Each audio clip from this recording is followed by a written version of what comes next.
It was the beginning of a new school year in the city of Benin, and the sun was shining brightly as children ran to school. The air was warm, and everyone was excited to meet their new friends and learn new things. But there was something strange about the new girl who had just joined their class. Her name was Amina, and she was quiet, with eyes that seemed to look right through you. She didn't talk much and never smiled. On the first day, Amina sat alone in the corner of the classroom, her lunchbox closed tightly in front of her. The other children, who usually loved to share snacks and play games, noticed that Amina didn't have any food. She didn't even ask anyone for food, unlike the others who were always hungry by mid-morning. "Why don't you eat, Amina?" asked a curious girl named Titi. But Amina only smiled faintly and said, "I'm not hungry." That evening, after school, Titi went home and told her mother about the new girl. "Mama, there's a strange girl in our class," Titi said. "She never eats, and she doesn't play with anyone." Her mother looked up from the cooking pot. That sounds odd. Maybe she's just shy. But you must always share with others, Titi, especially if they don't have much." Titi nodded, but something about Amina's quiet ways made her feel uneasy. The next day, at school, something strange happened. Titi was eating her snack during break when Amina suddenly stood beside her, her eyes shining bright. "Can I have some of your snack?" Amina asked in a voice that was too soft to hear clearly. Titi, feeling sorry for her, handed her a piece of bread. "Here, Amina. You can have some." Amina's eyes glowed brighter as she took the bread. But Titi noticed something strange. After Amina ate, she didn't say thank you or smile. Instead, her eyes grew darker, and she turned and walked away. The rest of the day went by normally, but something didn't feel right. Titi felt a chill as she watched Amina from across the classroom. She couldn't shake the feeling that something was very wrong with the new girl. And little did she know, this was just the beginning of a mysterious and frightening adventure that would soon affect everyone in the city.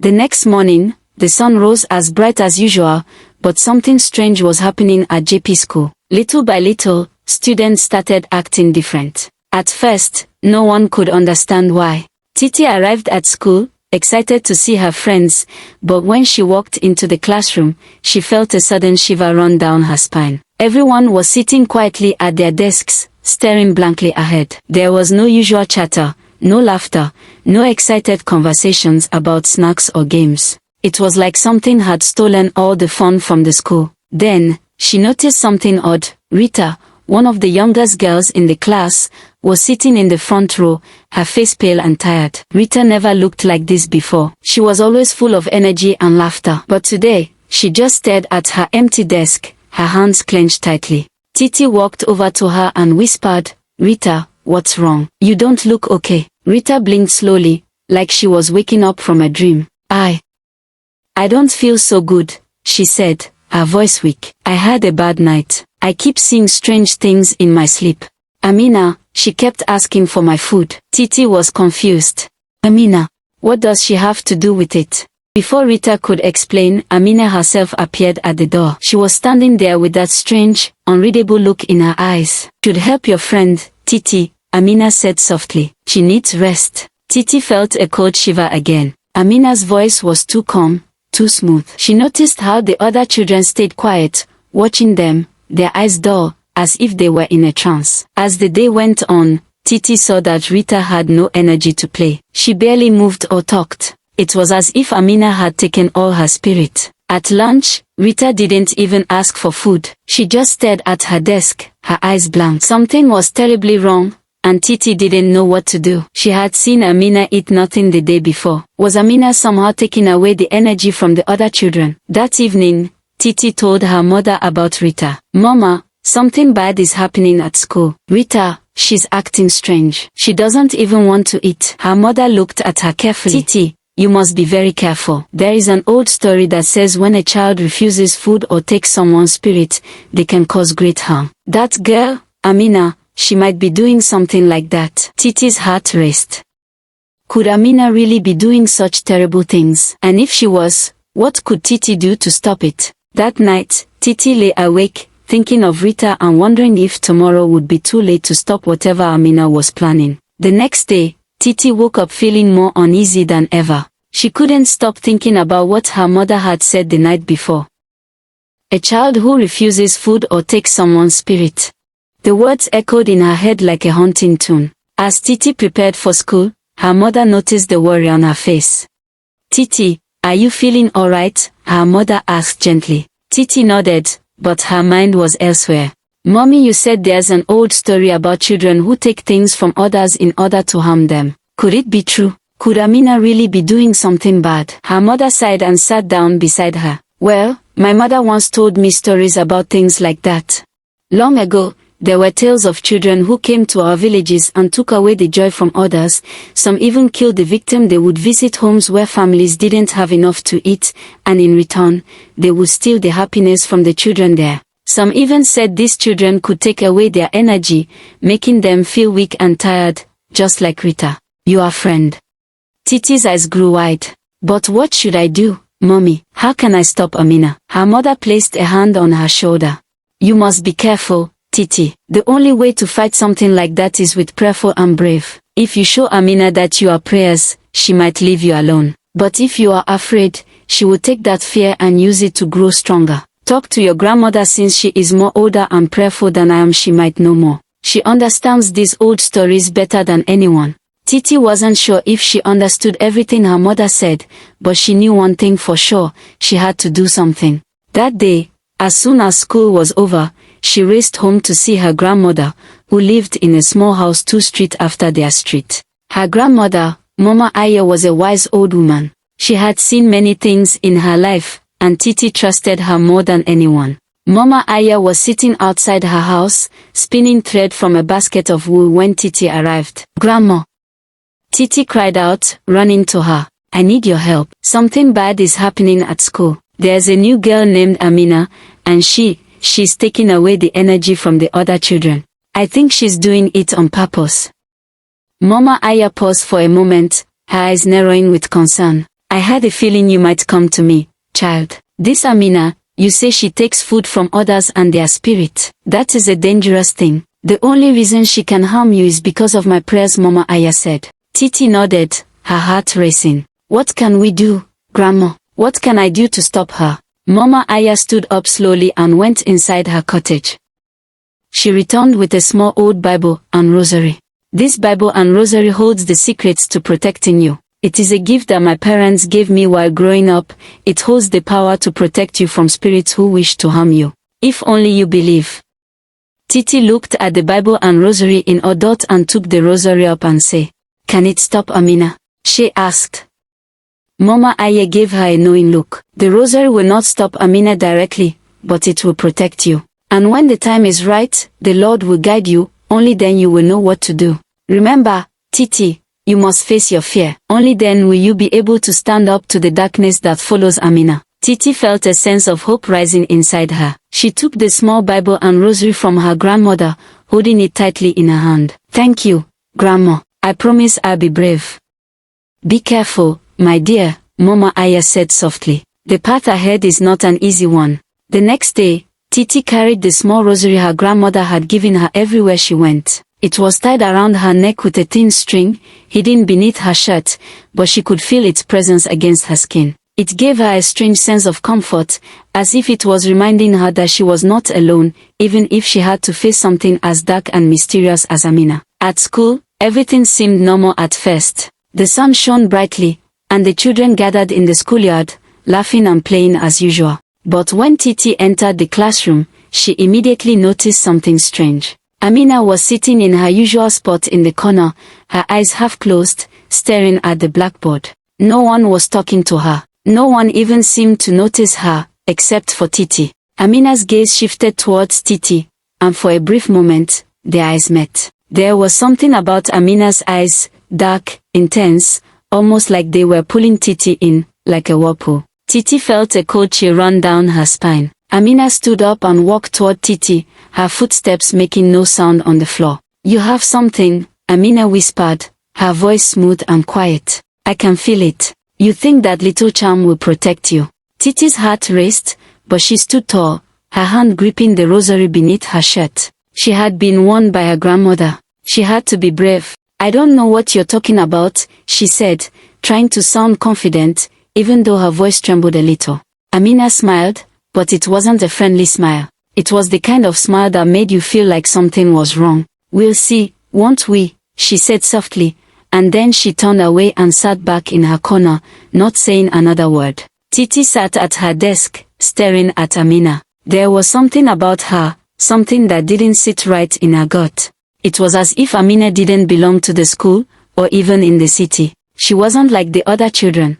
And Titi could feel that Amina's presence was slowly changing everyone around her. By the afternoon, more children had begun to act strangely. Rita, who had barely spoken since the day before, was now staring blankly out the window, barely moving. The other children, who had once been excited to play and laugh, were now quiet and withdrawn, as if something heavy hung over them. It was as if Amina's darkness was spreading, slowly but surely. Titi's mind raced. She couldn't let this continue. She had to find out what Amina truly wanted and how to stop her from hurting her friends. At break, Titi stood by the schoolyard, watching as Amina walked to the edge of the playground, where no one else was playing. A strange feeling filled the air. The wind seemed to slow, and the once lively chatter of the children was replaced by a thick, uncomfortable silence. Suddenly, Amina turned to Titi. "You think you can stop me? You think your little charm can protect you from the truth?" she said, her voice soft and cold. "I have nothing to fear. I take what I need, and soon, all of you will be mine." Titi's heart pounded. She could feel the fear creeping in, but she took a deep breath and clutched the rosary. "I'm not afraid of you, Amina. You can't take my friends. I won't let you." Amina's smile faded for just a moment, but then it returned, more threatening than before. "We'll see, Titi. We'll see who is stronger." Titi could feel the air around her shift. It was as if the world itself was holding its breath. She knew that Amina was not just any girl. She was something else entirely, something ancient and powerful. And if she didn't act quickly, Amina would take more than just food or energy from the children, she would take their very souls. The days that followed felt heavier for Titi. It was as if the sun itself had dimmed, and a dark shadow followed her everywhere. Amina's strange behavior continued, and with each passing day, more and more children seemed to fall under her spell. Rita, once again full of energy and laughter, now walked around like a shadow of herself, her face pale, her eyes vacant. The other children, who had been full of laughter and chatter, barely spoke. Even during break, they would sit in silent groups, their eyes vacant, their energy drained. Titi could feel the weight of it all pressing down on her. She had to do something. But what? Her grandmother's words echoed in her mind. "You must face your fear. Only then will you be able to stand up to the darkness that follows Amina." Titi knew that the rosary she wore around her neck was important, but it wasn't enough. She had to learn more. She had to understand what Amina was and how she could stop her. There was only one person who might know more, Mama Aya, her grandmother. One evening, as the sun began to set, Titi rushed to her grandmother's house. She found Mama Aya sitting on her porch, humming softly as she walked on weaving a basket. The old woman looked up when she saw Titi approaching, her eyes soft but serious. "Grandma," Titi began, her voice urgent. "I think Amina is getting stronger. The children are getting weaker, and I don't know what to do. Can you tell me more about the stories you mentioned? What is she? How can I stop her?" Mama Aya sighed deeply, setting aside her basket. "Child,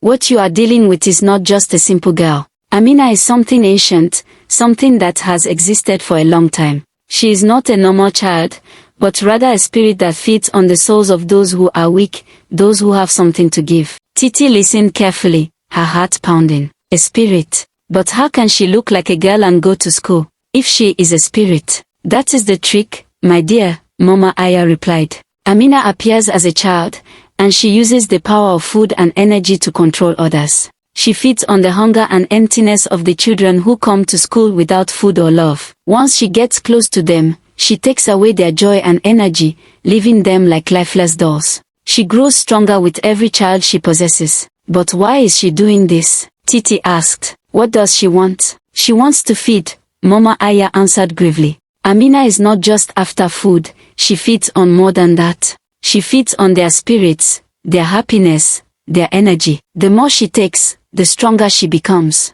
And if she isn't stopped, she will keep taking until there is nothing left." Titi felt a cold shiver run down her spine. "How can I stop her, Grandma? Is there any way to make her go away?" Mama Aya paused for a long moment, her eyes far away as if she was praying to get answers about something ancient. There is a way, but it is not easy. You must face her directly with prayers. You must stand strong in prayers and show her that she cannot take what she wants. Only then will she lose her power. The Bible and rosary I gave you will guide and protect you. If only you trust in God completely, only then will you be strong enough to resist Amina's darkness. Titi felt her heart racing. But I'm just one girl. How can I stop something so powerful? You have the power within you, child, Mama Aya said softly. It is not about strength of the body, but strength of the heart. And the Lord has not given you the spirit of fear but of boldness. You must be brave and believe in God and in yourself. The moment you show her that you are not afraid, she will lose her powers. Titi felt a spark of hope. She could do this. She had to do this. Thank you, Grandma. I won't let Amina win. Mama Aya smiled kindly. Remember, Titi, you are stronger than you think. And when you face her, remember to trust in the Lord, and I will also be praying for you. That night, as Titi lay in bed, she thought about all the children at school. They had no idea what was really happening. They didn't know that Amina wasn't just a normal girl, she was something much darker.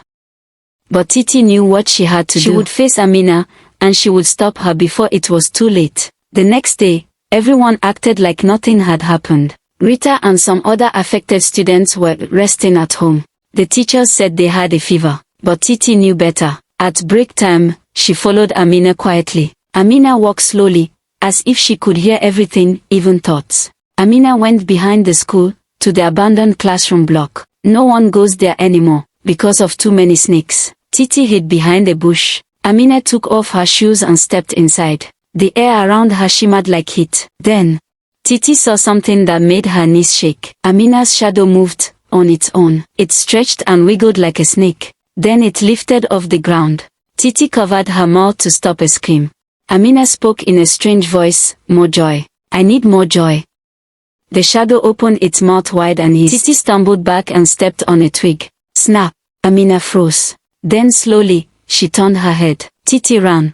Her heart beat like a drum. She didn't look back. She ran past the classroom, and past the school gate, into the market road. She could feel Amina's presence behind her. She turned into a narrow alley near Mama Ife's food store, but the alley was blocked. She turned to run back. Amina was there. Her eyes were dark. Her smile, too wide. You saw, Amina said, her voice calm but deadly. You're different to have seen me and still be alive, Titi. You can see the truth. I won't hurt you, yet because of the little shade protecting you, but stay out of my way. Suddenly, the shadow moved again. It slithered like smoke and wrapped itself around Amina's legs. Then they vanished. Just like that. Gone. Titi collapsed to the ground, shaking. She now knew the truth. Amina wasn't just strange. She was something else. Something old. Something very dangerous. And Titi was the only one who knew about it in the school. Titi didn't go to school the next day. Her mother thought she was sick. She wasn't. She was scared. She took the old Bible inside her school bag that her grandmother gave her and read through it, hoping to find answers.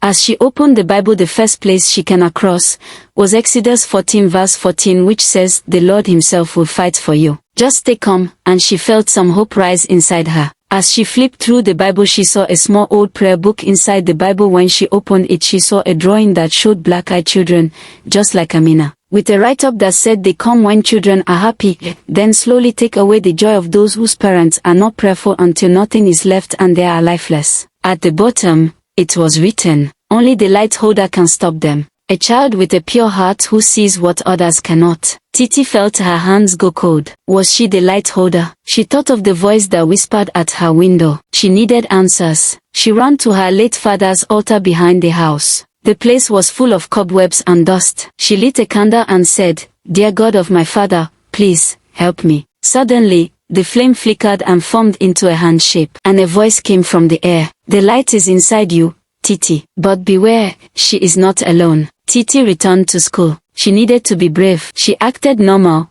but she was watching. And then she saw something chilling. Amina wasn't alone. There was a new girl, sitting with Amina, smiling. Her name was Simi. Simi had golden beads in her hair, and eyes that sparkled too much. That day, Another girl fainted during class. Simi just smiled and offered the teacher water. No one suspected her, but Titi saw it, the faint shimmer around her head. The same glow Amina had. Titi's heart sank. There were two of them now. At break time, she tried to talk to her friend Donnie. Don't you see it? Amina and Simi, they are not normal.